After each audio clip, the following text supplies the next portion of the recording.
Okay. So a couple weeks ago, I decided to try something.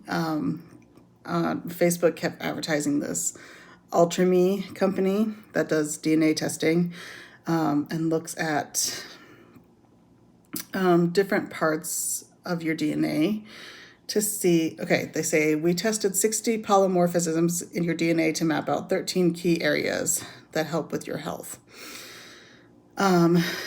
So these are some of the things that it discusses.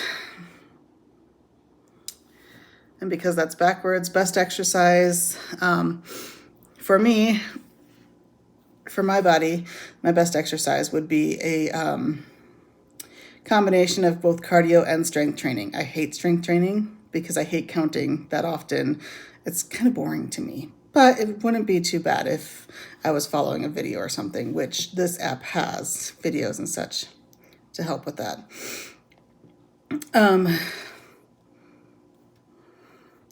The next one is stress and anxiety resilience.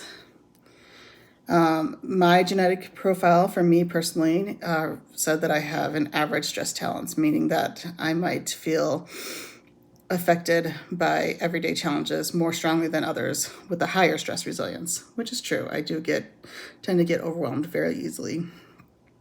And apparently it's pretty common. So because of that, this app also helps with things like meditation and breath work and everything, things I've already worked on. This one tests your inflammation risk based on my genes. I am predisposed to have average levels of systemic inflammation, meaning that my genes don't make me more vulnerable to chronic inflammation that can lead to serious more conditions like diabetes and heart disease, but maintaining the balance is key. So even with a normal genetic predisposition, which apparently I have, it's important to support my body through an anti-inflammatory diet and regular exercise. We'll come back to that later. Impact of eating carbohydrates. According to my genetic profile, my body is awesome using carbohydrates. It says, meaning you may achieve the best results in weight loss, muscle gain, or weight maintenance by following a diet rich in complex carbs, which one of the diets that I did when I was dieting regularly was the glycemic index diet. And to be honest, I did do really great on that. I felt energetic. I felt more like myself when I was a child, like that type of personality. However, I was gaining weight, so I stopped that diet. The impact of eating fat. My body's pretty good on that one too. Fat burning ability, known as fat oxidation, is average, meaning my body can efficiently convert stored fat into energy during physical activity. And protein, same thing.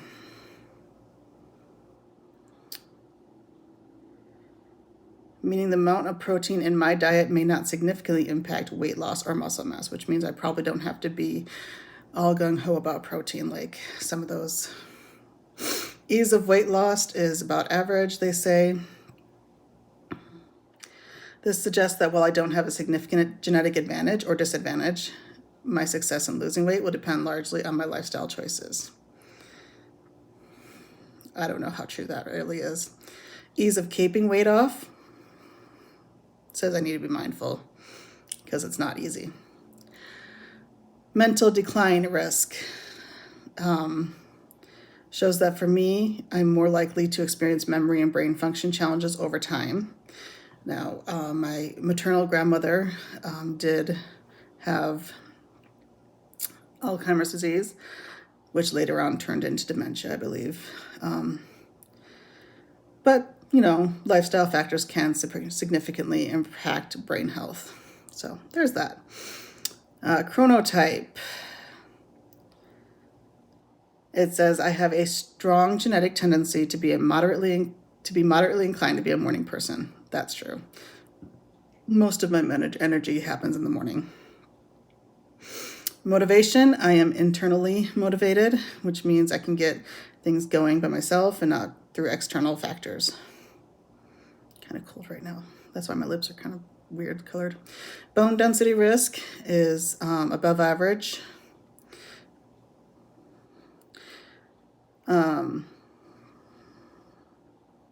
What's this one? My genes are naturally geared towards fitness. People with your combo of genetic traits are often better at sticking to a healthy routine based on internal motivation and managing your body's inflammation. But people with your genotype also have average stress tolerance, so you will experience the impacts of stress on my body. Managing my stress with techniques like proper sleep, breathwork, meditation, and yoga. So that was my genetic profile. Now what this app does is it comes with a wearable, a ring. This isn't the ring, this is the sizing ring. So I've already sent in my sizing stuff. I'll get the ring in, I'm hoping by the end of this week. Since the company's based in Utah and I live in Utah, it shouldn't be that long.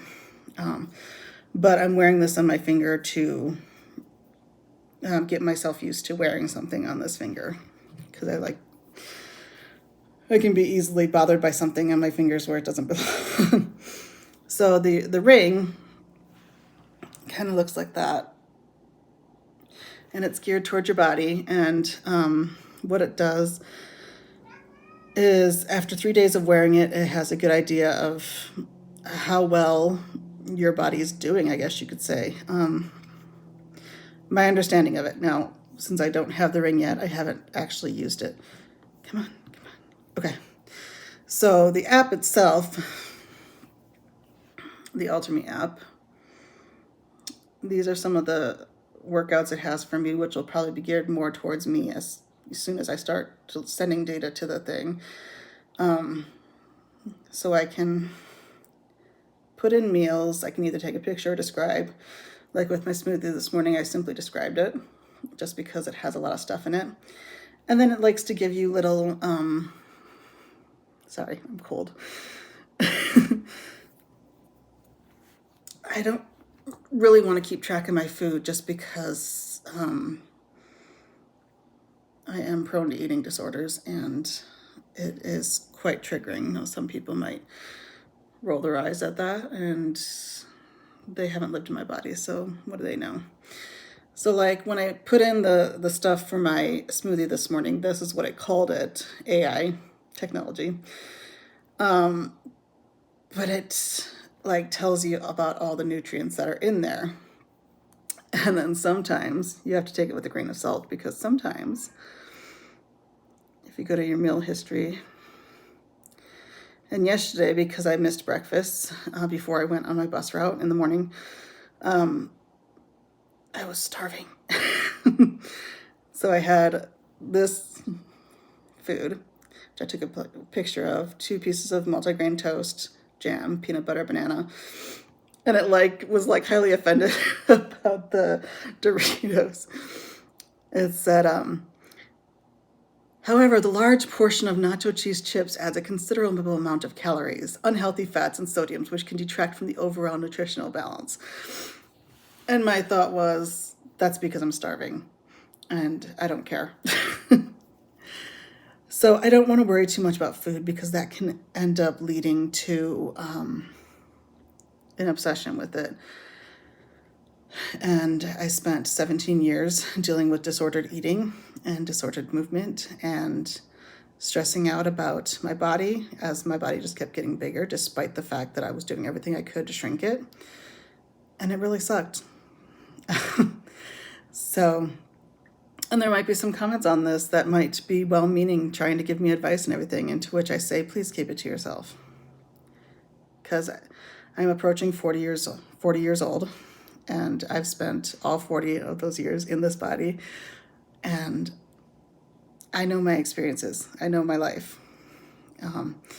So I will keep track of my food, not because I want to obsess over it. And the minute I start feeling like I'm obsessing over it, I will have to work with that. But mostly because the ring will let you know when you wake up if today's a good day to work out, if today's a good day to do some restorative practice. Restorative practice would be, well, so this would be the strength exercises. This would be the cardio. These would be the recovery sessions. So last night before bed, I did some breath work, and I'll probably continue doing breath work before bed, just simply because I think it helps with the asthma. Meditation, I can do through my Down Dog meditation app, and then I can log it on here. Yoga, same thing. And then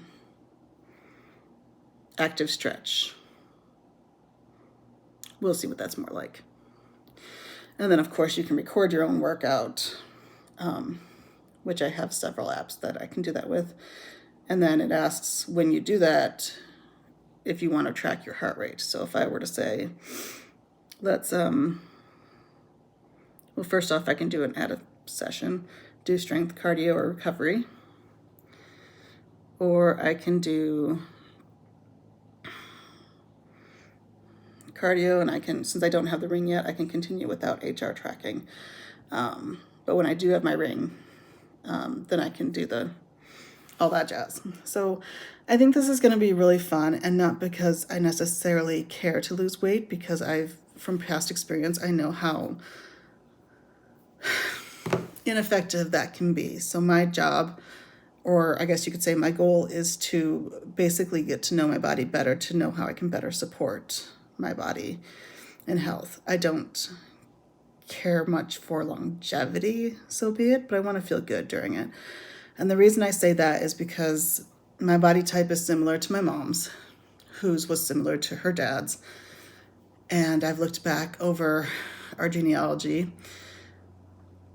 and my maternal grandfather passed away early 60s. My mom passed away early 60s, both of them from heart conditions, one of which at least probably could have been helped without the smoking and without the trucker type lifestyle. But the other one, I feel like, while she didn't smoke, she didn't have a trucker lifestyle, I feel like attitude was a lot of that one. I don't know. Could just be genetics. I could just be genetically predispositioned to pass away in my early 60s. However, my plan is to make it to at least 70. Therefore, we're playing around. It's not going to be that big of a deal. I'm not going to stress out about it. I refuse to stress out about it.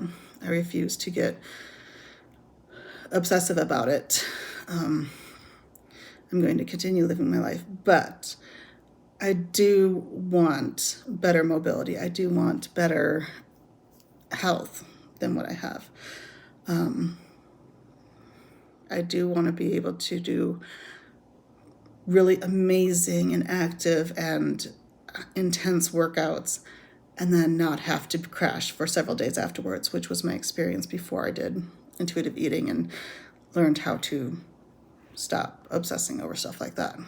So I just wanted to get on here and say that one of my hobbies that I'll be recording is the AlterMe app that I'm going through. When my ring gets in and everything, I will be doing some workouts that I'll record. I'll do them without recording too, but some of them I will record. I also found, and I'm not sure how well this is going to be, the Vanya movement. She's probably got an app too, but it's mostly through YouTube that I went through.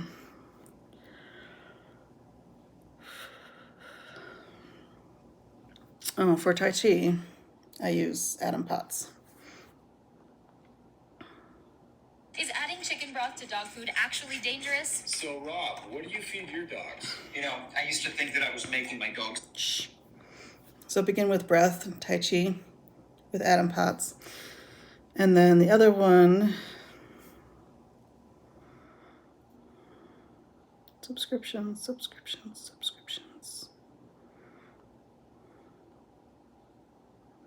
Moves method. Have you ever seen a handstand and thought to yourself, this is just a party trick. This is something that only gymnasts or circus performers do. This is definitely not for the regular person. There we go. Well, So moves method. And I'll be working on basically just the deep squats at first until my knee feels better, and then we'll go from there. but like I said, since it is one of my hobbies, I'll record it come what may.